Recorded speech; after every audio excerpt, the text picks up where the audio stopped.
Le Seigneur soit avec vous. Et avec votre esprit. Évangile de Jésus-Christ selon saint Luc. Gloire à toi, Seigneur.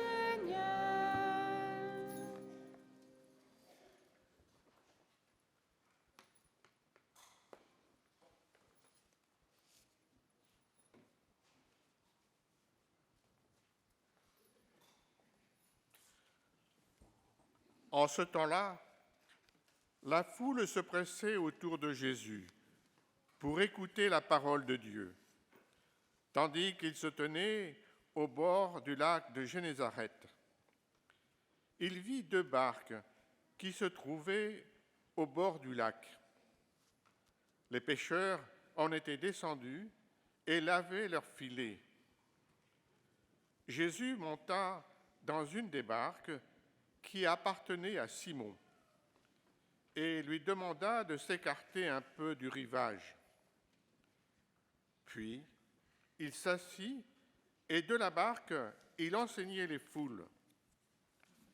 Quand il eut fini de parler, il dit à Simon, « Avance au large et jetez vos filets pour la pêche. » Simon lui répondit, « Maître, nous avons peiné toute la nuit sans rien prendre, mais sur ta parole, je vais jeter les filets. » Et l'ayant fait, ils capturèrent une telle quantité de poissons que leurs filets allaient se déchirer. Ils firent signe à leurs compagnons de l'autre barque de venir les aider. Ceux-ci vinrent, et ils remplirent les 2 barques, à tel point qu'elles enfonçaient. À cette vue, Simon-Pierre tomba aux genoux de Jésus en disant, « Éloigne-toi de moi, Seigneur, car je suis un homme pécheur. »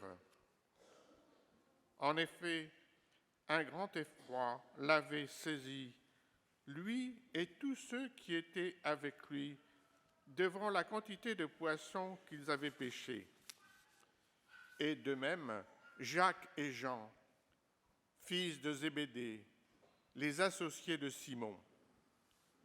Jésus dit à Simon, « Sois sans crainte, désormais ce sont des hommes que tu prendras. » Alors, ils ramenèrent les barques au rivage et laissant tout, ils le suivirent.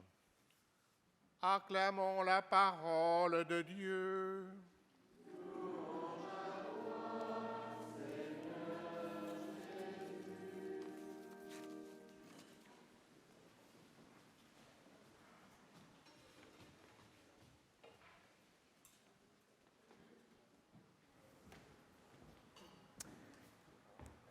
Dans les lectures d'aujourd'hui, on a 3 personnages, surtout 2, qui font une expérience spirituelle assez fondamentale. On le voit dans l'Évangile.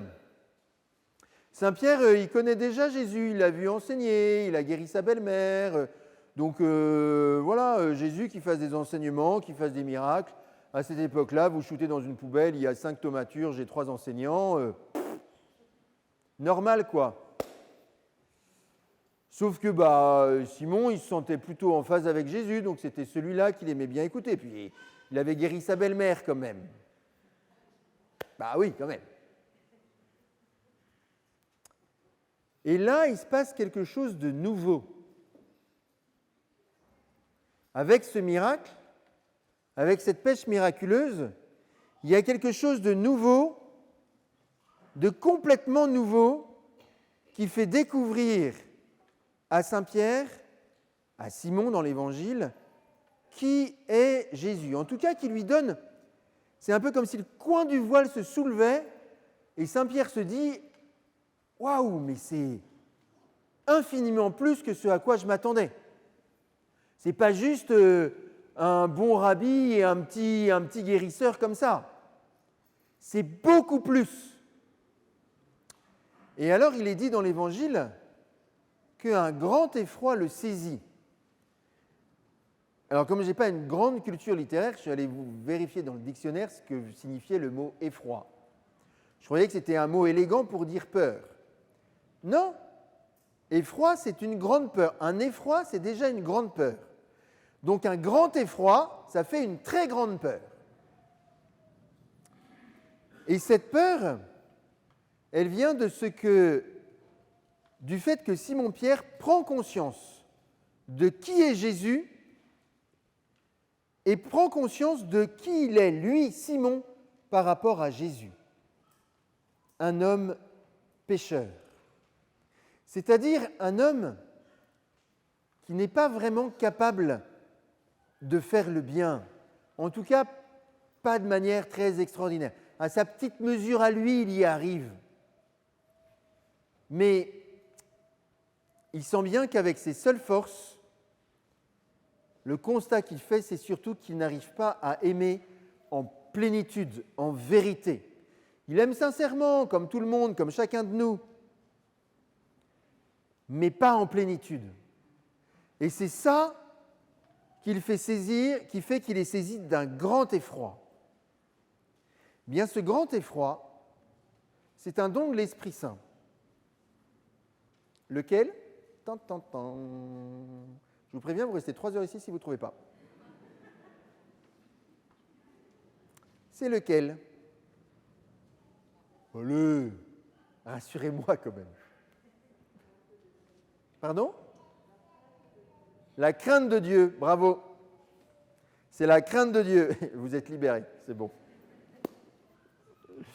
C'est la crainte de Dieu. La crainte de Dieu, c'est un don de l'Esprit Saint qu'on n'aime pas beaucoup parce que précisément, il y a de la peur qui est présente. C'est vrai. Alors du coup, on préfère le mettre un peu sur le côté, la sagesse, le conseil, la piété, tout ça, on aime bien, mais la crainte de Dieu, on n'est pas hyper à l'aise avec lui. On a tort. On a grandement tort. Et je m'en suis rendu compte en écoutant, nous avons accueilli Maïmouna dans la communauté chrétienne qui vient de faire son entrée en catéchuménat. Et je m'en suis rendu compte justement en écoutant les catéchumènes adultes et en écoutant leur cheminement spirituel. À un moment, ils ont tous cette expérience de dire « Mais qui suis-je ? Qui suis-je pour pouvoir recevoir le don de Dieu ? Qui suis-je ? Moi qui suis tout petit, qui vis comme je peux, etc. Est-ce que moi, vraiment, je suis digne d'être baptisé, confirmé, eucharistié ? De pouvoir venir célébrer l'Eucharistie ? Et là, en fait, cette crainte de Dieu, elle est décisive. Parce que, et c'est ce qui se passe avec Simon, c'est ce qui se passe dans le livre d'Isaïe, dans la première lecture que nous avons entendue.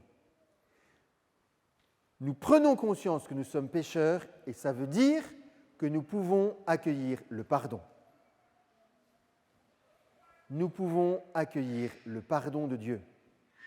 C'est l'ange, ça me fait toujours rire cette scène de l'ange qui prend avec une pince un charbon pour ne pas se brûler et qu'il pose sur les lèvres d'Isaïe en lui disant « Ton péché est pardonné ». C'est ce que Jésus dit à Simon-Pierre. Ne crains pas.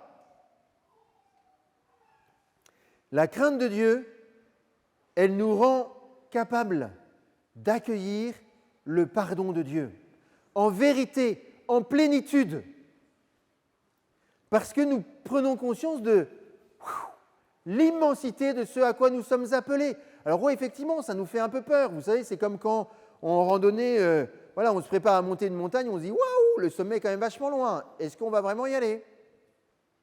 C'est un peu cette impression-là. Et en même temps, cette impression-là, elle est nécessaire pour précisément pouvoir se mettre en route en vérité. Et se mettre en route en vérité, ça suppose de découvrir qui nous sommes et ce que Dieu veut que nous soyons.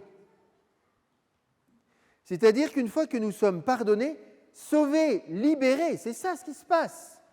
Le pardon de Dieu, c'est que nous qui faisons le constat de notre pauvre situation de pécheur, on est élevé au-dessus de cela. On devient capable, à notre tour, de pardonner, à notre tour d'arrêter le mal, à notre tour de le dénoncer. Et alors, puisque nous devenons capables de ça, puisque nous sommes pardonnés, libérés, sauvés, Dieu nous confie une mission. Une mission. Celle de porter sa parole dans Isaïe, celle d'aller pêcher des hommes pour les rendre vivants, pour leur donner accès pour pouvoir leur donner accès à la plénitude de la vie. Et là, nous ne pouvons que faire nôtre cette parole de saint Paul. Ce que je suis, je le dois à la grâce de Dieu. Ce que nous sommes, dans ce que nous sommes, et en plus, dans le fait d'être pardonnés, sauvés, missionnés, nous le devons à la grâce de Dieu.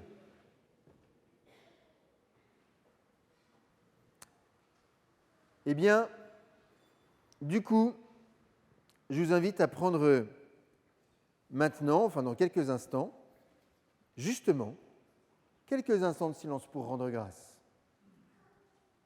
Rendre grâce de qui je suis. Rendre grâce de ce que je suis. Et rendre grâce, en plus, d'être pardonné, libéré, missionné. Et juste avant de prendre le temps de cette action de grâce, je vais demander à Émeric de s'avancer. Émeric se prépare à recevoir le sacrement de la confirmation à la Pentecôte prochaine. Vous l'avez déjà entreaperçu à une occasion ou une autre. Et il y a un mois, quelque chose comme ça. Laurent, j'ai besoin du micro, s'il vous plaît. Émeric a reçu le texte de la Pentecôte, justement. Bizarre, hein, il va être confirmé, on l'invite à méditer sur le texte de la Pentecôte. On réfléchit. Hein. Et donc Émeric vient maintenant nous faire sa réédition du texte de la Pentecôte et nous dire comment est-ce que la méditation de ce texte lui permet d'aller plus loin dans la découverte du sacrement de la confirmation.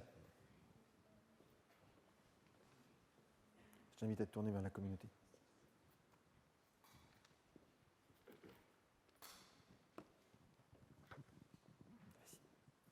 Il est éteint? Non, c'est bon. Allô. Non, c'est bon. Le texte du récit de la Pentecôte m'incite à devenir comme les apôtres, un témoin vivant de la foi chrétienne et d'ouvrir mon cœur à l'Esprit Saint dans et hors de la communauté catholique. De toujours être à l'écoute de l'appel de Dieu dans ma vie et dans mes projets futurs, c'est ce que je recherche en me préparant à recevoir le sacrement de la confirmation. Tu le gardes pour le moment. Je vous invite à vous lever. Je t'invite à te mettre à genoux face à moi. Ensemble, prions et confions Émeric au Seigneur.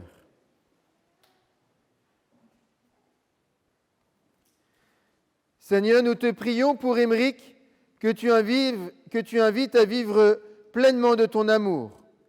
Accorde-lui de pouvoir grandir dans sa foi et dans sa vie chrétienne, en agissant toujours selon ta volonté, par Jésus le Christ, notre Seigneur. Je vous invite à vous asseoir.